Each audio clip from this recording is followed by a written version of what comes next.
The U.S. Forest Service International Programs, through USAID's Central Africa Regional Program for the Environment, CARPE, is assisting the National Forest Inventory Agency in the Republic of the Congo, CENIAF, to develop mapping tools and expertise to manage and protect the vast forests of the Congo Basin. La préservation du bassin du Congo est essentielle dans la stabilité climatique, car la plupart des précipitations arrosant le continent africain prennent naissance dans cette région. Pour ma part, j'engage le gouvernement du Congo à tout mettre en œuvre pour appuyer les structures sous tutelle de mon département ministériel dans le respect des clauses contractuelles.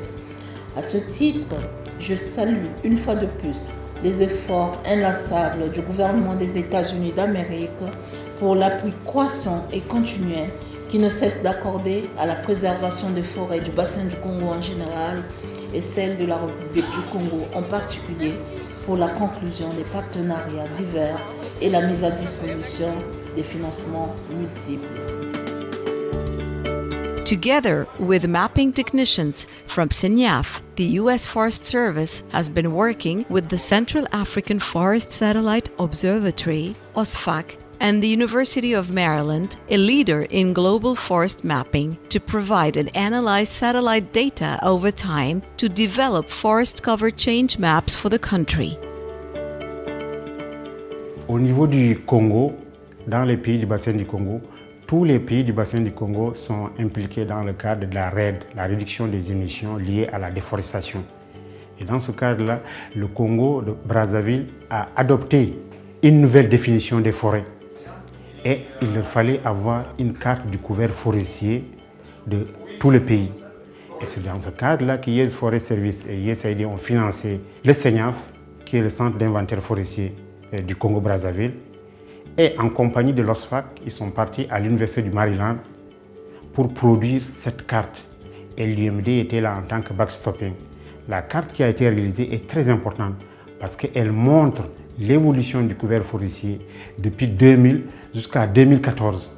Donc, la couverture forestière, les changements qu'il y a eu, les pertes du couvert forestier et les gains. Ces informations sont très importantes dans le cadre des négociations RED. Dans le cadre de la COP, c'est la raison pour laquelle le gouvernement congolais a utilisé ces informations lors de la négociation de la COP qui s'est tenue à Paris récemment.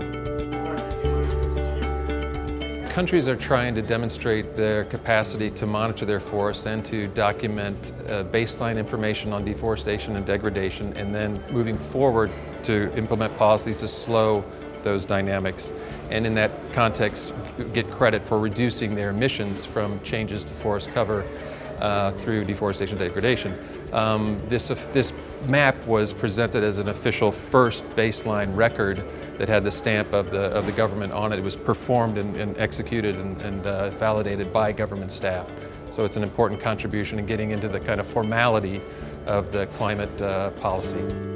Maps like these and the data behind them are important because they provide a critical baseline against which countries can measure and manage forest cover change over time. These maps have huge implications for sustainable natural resource use and offer insight into how the country can better manage forests, control illegal logging, assess threats to wildlife habitats, and curb the impacts of climate change.